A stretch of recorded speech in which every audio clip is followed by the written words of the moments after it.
Welcome back to Micro Message. I'm Shane Robb, and today I'm bringing to you something special. I've been wanting to put together for a while a video with some of the top preachers that I follow, a message of mindset straight out of the Bible.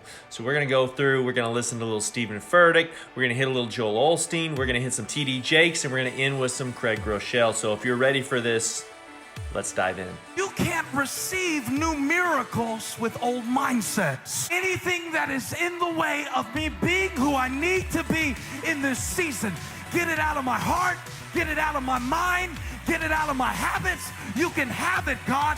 I don't want it. I want what you've got.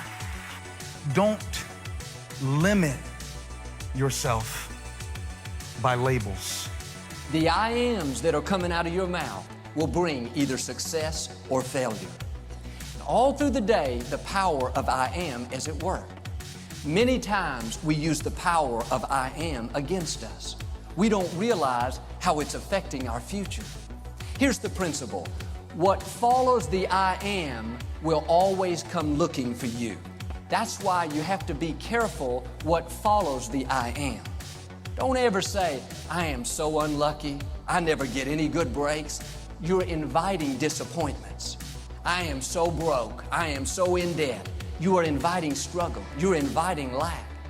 You need to send out some new invitations. Get up in the morning and invite good things into your life. I am blessed. I am strong. I am talented. I am disciplined. I am focused. I am prosperous. You've allowed what somebody said about you to hold you back. A coach, a teacher, a parent, an ex-spouse, they planted these negative seeds of what you cannot do. You're not smart enough. You're not talented enough. You're not disciplined enough. You're not attractive enough. No, get rid of those lies. That is not who you are. You are who God says you are. What somebody said about you doesn't determine your destiny. God does. It says in Romans 4:18 to call the things that are not as if they already were. That simply means don't talk about the way you are, talk about the way you want to be. Before anyone could put a curse on you, God put a blessing on you. Before you were formed in your mother's womb, God knew you and He approved you. When God made you, He stepped back and said, I like that. That was good, another masterpiece. He stamped His approval on you. See, you have gifts and talents that you've not yet tapped into. There is a treasure on the inside. Throughout life, the enemy will do his best to try to keep it pushed down. He doesn't want us to reach our full potential. That's why there are forces constantly trying to make us feel intimidated, inferior, unqualified. If you're going to fulfill your destiny, you've got to shake off the negative voices. People may try to push you down, but when you know God has approved you, you realize I don't need other people's approval. I've been equipped, empowered, anointed by the Creator of the universe. There is nothing as powerful as a changed mind. You can change your hair, your clothing, your address, your spouse, your church, your residence. But if you don't change your mind, the same experience will perpetuate itself over and over again because everything outwardly changed, but nothing inwardly changed. There is nothing as powerful as a changed mind. These are sins of the spirit. They get in the heart. Nobody says much about them. Nobody preaches about them because these are sins that people cannot see. Invisible sins, just being hateful, just being obnoxious, just being bitter, just being malicious, just being antagonistic. Nobody can see it. You can paint over it. You can do your hair. You can do your nail. Nobody can see it. They don't know it till they go home with you, till they live with you, till they work with you every day. You can pull it off from 9 to 5 and nobody knows.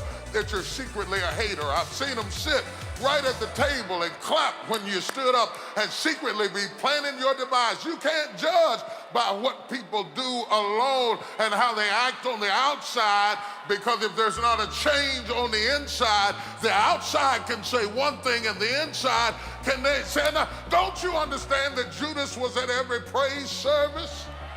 He was at every worship service when they were washing Jesus' feet with oil. Judas was there in the service right with them. Just because a person shows up at the right place doesn't mean they have the right attitude. Just because I stand in a garage, it doesn't make me a car.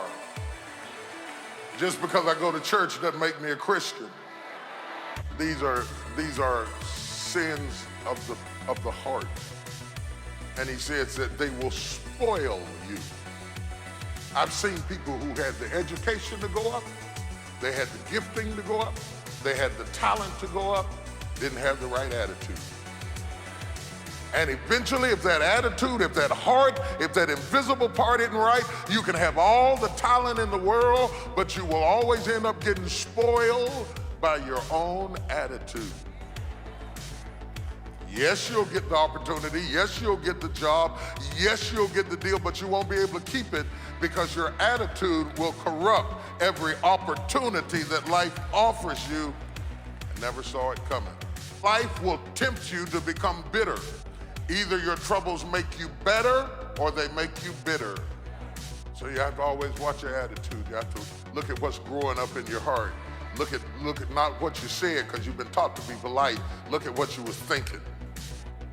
Why does a person as big as you need to act so small?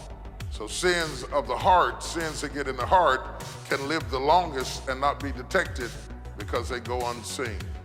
If I tell you, you rolled up in some big old Rolls Royce or something, and I say, Michael, I'll trade you this handkerchief for that car.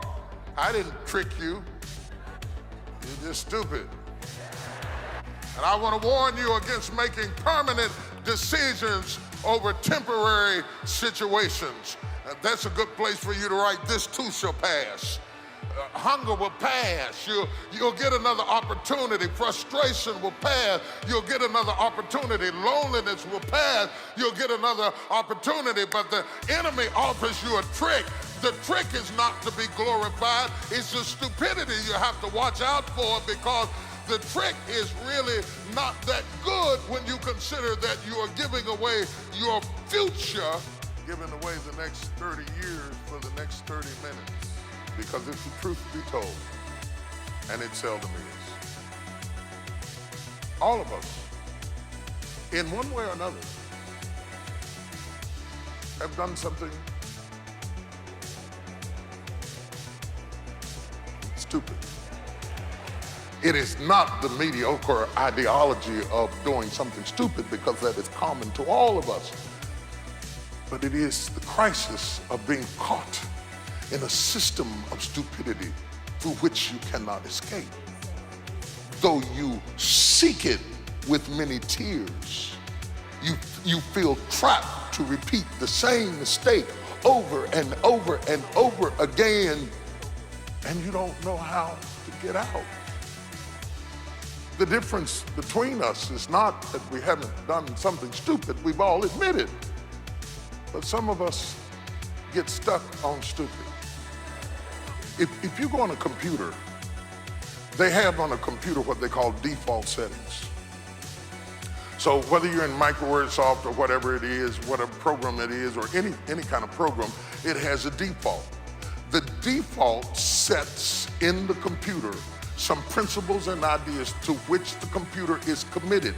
It does not mean that you can't function outside of the default. It just means that even if you deviate from the default, the computer will automatically take you back to default settings.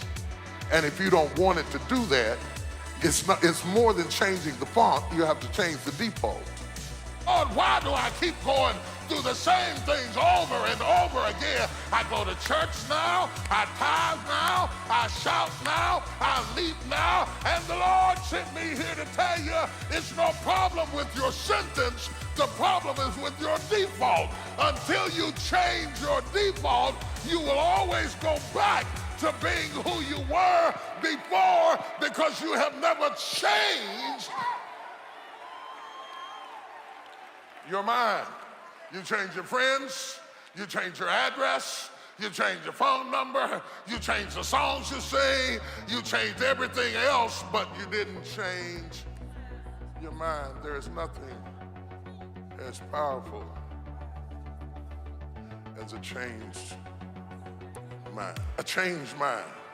Your life is always moving in the direction of your strongest thoughts. What comes into your mind comes out in your life. You cannot have a positive life when you have a negative mind. Do not stay locked in a prison when Jesus has opened the door. The truth will set you free. Fix your thoughts on what is true and honorable and right and pure and lovely and admirable. Think about things that are excellent and worthy of praise. If there's any virtue and if there's anything praiseworthy, meditate on these things. Why does this matter? Your thoughts matter so much. Your thoughts are shaping you. If you cannot control what you think, you will never ever control what you do. You can't control what happens to you, but you can control how you frame it. There will always be a battle in your mind. Let Jesus win the battle. Take the thoughts captive and let Jesus replace them with truth.